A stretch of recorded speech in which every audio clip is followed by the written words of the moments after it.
I don't think everyone who sort of believes in Q necessarily has the same set of beliefs because it's a very wide-ranging. Not a monolith. No, it's not, and it sucked in lots of other conspiracy theories with it. Mm-hmm. So, there's a lot of stuff about vaccines and 5G and Soros and, all the old anti-Semitic stuff. Obviously, the drinking blood stuff is just recycled blood. We know what Gabriel, that is. It's a classic. It's a classic. We've been running down that one for years. That's just a centuries. Classic. Yes. So I think it's a spectrum. But what, for me, was so interesting when I started really looking into it and really kind of delving into speaking to these people and trying to understand what they believed and why they believed it. Because there's been quite a lot of stuff done about, what they believe, and quite a lot of stuff done about like who was behind it and who was pulling the strings. Right. And that's really interesting. But I hadn't really heard anything convincing about why would they believe this? I mean, it's bonkers, right? And what I sort of got to, and again, I don't think this applies to everyone, but it certainly, I think, applies to Jake Chansley, the Q shaman guy. Right. Like, if you listen to some of the stuff he says and you take it literally, like you think he literally believes that, Hillary Clinton is running this cabal of satanic pedophiles and she drinks blood and... all sorts of other stuff, then obviously it's nonsense. And why would we even spend, 7 episodes of the BBC's time looking into that, right? It's pointless. But if you take QAnon as a sort of parable, right? So they believe that a cabal, if you will, or a bunch of people whom we don't know very much about, they're not necessarily too much in the public eye, have huge amounts of power in the world, because the world is changing through the internet and how the world is run and where the power sits is changing. And they're effectively running the world in ways that we can't really see and can't really understand and we think might not be to our benefit. Then you go, well, hold on a minute. Maybe they're onto something. That's interesting, Gabriel, but why sabotage the credibility of that skepticism with something that is so easily, like in the basement of the pizza place, disprovable and seemingly outlandish enough as to take away from that moment you had just now where you said, well, maybe they are onto something. But why create parables or metaphors that are so outrageous when that's such a simple when you could just say, and understandable, yes. Yeah. Well, it's a good question. And thank you. And as a kind of very balanced and neutral BBC reporter, of course, I should preface this by saying you could look at this from a sort of Bernie Sanders perspective, right? And actually, a lot of QAnon believers started out as Bernie supporters, and they got really mad when they thought that Hillary Clinton the election had stiffed Bernie out of the, and that's part of the reason why Hillary kind of became only part of the reason why Hillary. Right. Well, there's a much longer history of the Clintons and conspiracies, and goes all the way back. But there's a sense in which some QAnon supporters are actually coming at this from a sort of left-wing perspective, whereby they feel that their concerns about how capitalism is currently running their lives have been squished, have been ignored. There's been no kind of mainstream outlet, political outlet for those concerns. We've been so kind of indoctrinated into, fiscal, economic liberalism, trickle-down economics, and all of this kind of stuff. And Bernie Sanders would just be like any kind of, especially in America, right, where they think, they think we live in a socialist country. Guys, we have a conservative government here. But anyway, they think because Wait a minute, you don't live in hold on a second. I have a whole different headline for this podcast. You're not a socialist? Apparently, you guys think we are. Yes. But what I'm saying is that there's a sense among some QAnon supporters, and not all of them, but some of them, that there has been no outlet for those kind of concerns over the way capitalism is going, that has left them no other avenue but conspiracy theories. I'm wondering if, in your mind, is the specificity of it what allows it to kind of catch fire? Is that what gives it its virality? Is it that people don't accept that? Nah, it's got to be something more than that. And was Q's secret, the secrecy of it, and the specificity of it and the outrageousness of it. And was that the key, you think, to it catching such fire? And by the way, it's not as though other countries don't have that same sort of underlying populist feeling that there are forces aligned against you. Absolutely. Why hasn't it caught fire where you are? Well, you guys are always first, so that's very kind. That's very kind of you. Very kind. Of you. So wherever you go, we follow. So obviously, the wheels are about to come off our democracy as well. So that's very heartening. Look, I think one of the things is, yes, the specificity, and more specific than that, what could be more emotive than this idea that there are hundreds of thousands of children being trafficked every year by a cabal of politicians and financiers and etc. Like, by the way, it's very interesting that they pick on something that truly is like sex trafficking, child trafficking. Like, this is an issue. Of course it is. And they have locked into like one of the more emotional issues. They've just described it to something that, from what I understand in terms of the people who are trying to fight actual child trafficking, makes it harder.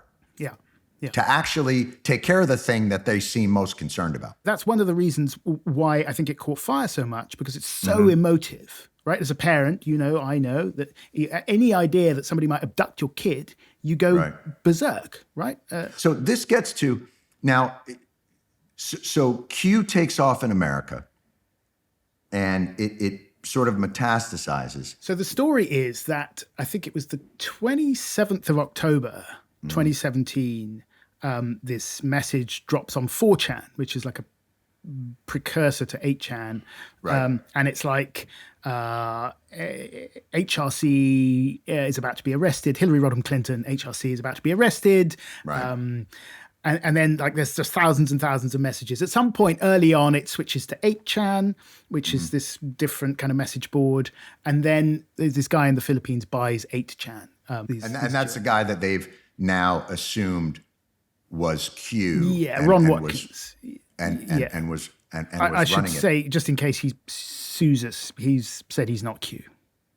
Well, Okay. Isn't that something Q would say? Well, the trouble is, like, whoever was posting his Q, like, it started off pretty clearly. It started off as something called a LARP, which stands for live action role play, which is a game, essentially. You dress up as a character. And then it migrated online, and on 4chan, before QAnon arrived, there were all these other people like pretending to be high-level insiders. Like there was FBI Anon, CIA Anon. Okay. All right. So there are this all just, it doesn't come out sort of fully formed in an immaculate conception. No. There are precursors that grow. This is the one that hit. Yeah, this is the one that took off. And it took off partly for the reasons we discussed, but also partly because it's got this participatory element, right? So People are deputized. Right. And QAnon believers say, do your own research. And that's what they all do. They do their research, which is they spend 20 hours a day online Googling shit, and then they come up with weird stuff, and then they've got the wall of crazy where they've got the post-it notes and the bits of string, and they're like JFK to Soros and I do that with WebMD, by the way. I want to make it clear that 20 hours a day on Google, that's What's not crazy. Wrong with me? It all depends on what you're looking for. I think again we come back to this thing that the world is changing so fast, and people who a generation ago would have a stable job, white people mostly, right? Who a generation ago would have a stable job and their position in society was super stable, are suddenly faced with, oh my God, I can't really afford higher education. I'll get a 0 hours gig economy contract job. If I'm lucky, I'll have to work 3 jobs to survive. What the hell happened to my stability, right? How do I explain that suddenly I'm at the bottom of the pile? Right. And then you start looking for these kind of nefarious. Well, it's also, listen, I don't think it exists in a separate universe than the misinformation that the fascists used in the 30s. No. In their rise to power, or even, as you talk about a little bit, man, you can go back to the Salem witch trials, because the world is not controllable.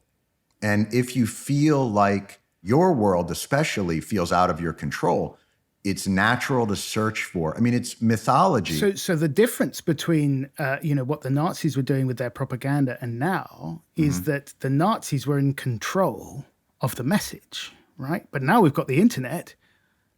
like no one's in control of it apart from the algorithms. And it's a crowdsourced misinformation campaign. And people like us in the media have lost control of the national conversation, right? 30 years ago, the topics that we put on the TV or on the radio and what newspaper editors put in the newspaper, that's what people would talk about. And obviously we wouldn't put nonsense about cabals of satanic pedophiles on the TV or the radio because it was unless it was, going to get good ratings. Well, yeah, you did that in the Satanic Panic in the 80s, right, yeah.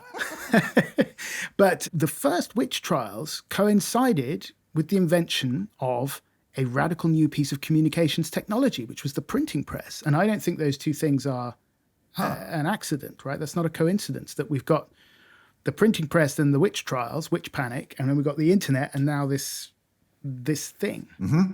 Our media, it may not be the most balanced, it may not be the most factual, but man, can we scare the shit out of people, because not every day's 9/11 and you're not really going to watch us when there's nothing going on. You need the ratings. Go. That's right. As Donald Trump understood so well. Boy, did he understand he played that thing like a master conductor. I think what people don't realize, and I'd love your opinion on this, is how the mainstream American media sowed the seeds for Q's virality by creating that adrenaline and cortisol in people's bodies of fear and always on the verge of disaster and catastrophe. They created the environment that allows these types of things to grab such hold. I think that's right. And I should also say, and this came out of our reporting on the podcast, that the sort of liberal end of the American media and the British media. The American media. Well, I mean, Fox News is a slightly different beast, yes, but yeah. That's right. That's right. But, the sort of MSNBCs, the CNNs, right. Like when that Russia story was going on, right, there was Russia stuff, but a lot of it was nonsense, right? The P-tape, I don't think there's a P-tape. I interviewed the spy who wrote about the P-tape. He thinks there's a P-tape. I don't think there's a P-tape. I looked for the P-tape.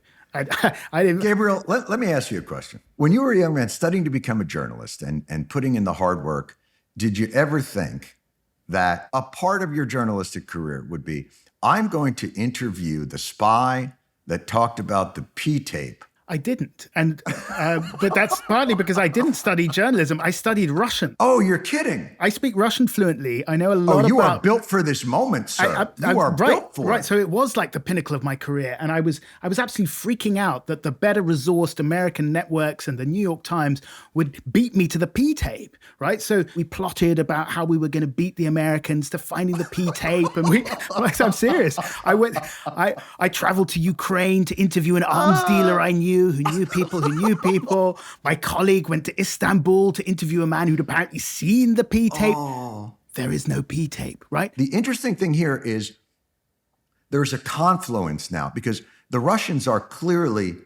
they are sophisticated in terms of disinformation. Quite sophisticated. They're really sophisticated in their psyops. I think there's no question that they're pretty good about that. It's interesting that our media will be very gullible or very open to believing a disinformation campaign from somewhere else and very skeptical of a disinformation. It plays to a credibility issue. Yeah, but I think, what happened in 2016 was, everyone said Trump can't win. It's a joke, right? And then he won, right? So on the liberal end of the American spectrum, people were searching for a way to understand that, to explain that. Why? How the hell did that happen? Like, we were told he couldn't win. What the? Right. And you so can say fuck. What the fuck? Right. So this is a grown-up podcast. So, absolutely. And so we just talked about a P-tape. Okay. Well, we didn't go into depths about golden showers and that's true. Anyway. That's true. So they were like, how the fuck did that happen? And they were like, oh, okay, the Russians did it. It's nothing to do with us. That's right. It's the Russians, right? The Russians must have done it. Age-old foe, Cold War foe. There was such an easy explanation. Absolutely. And then, they got wilder and wilder, these conspiracy theories about how the Russians had been pinging messages from Donald Trump's server to a server in Alpha Bank in Moscow and, meetings in Prague of cell phone towers. Right. And, my God, it all turned out to be, well, not all of it, but a lot of it turned out to be nonsense. Right. Now, if that isn't a conspiracy theory, I don't know what is. So, And the interesting thing is, it speaks to a flattering of kind of American exceptionalism, again, which is we would never sow division amongst ourselves. yeah. Clearly, Have you watched American TV? There must be an outside Right. agitator who, you know what they are doing? They're inflaming racial tension That in didn't- America. That never existed. That's not something that we would. Now, okay, admittedly, let's come clean. We did have a civil war. And a long slave history. And a long slave history yeah. and segregation and Jim Crow. But we're completely past that. We're now. over it. Look at us. Yeah, Barack Obama, right? Thank you. And so the idea that division in this country has to be manipulated by some outside nefarious forces, again, it seems almost delusional.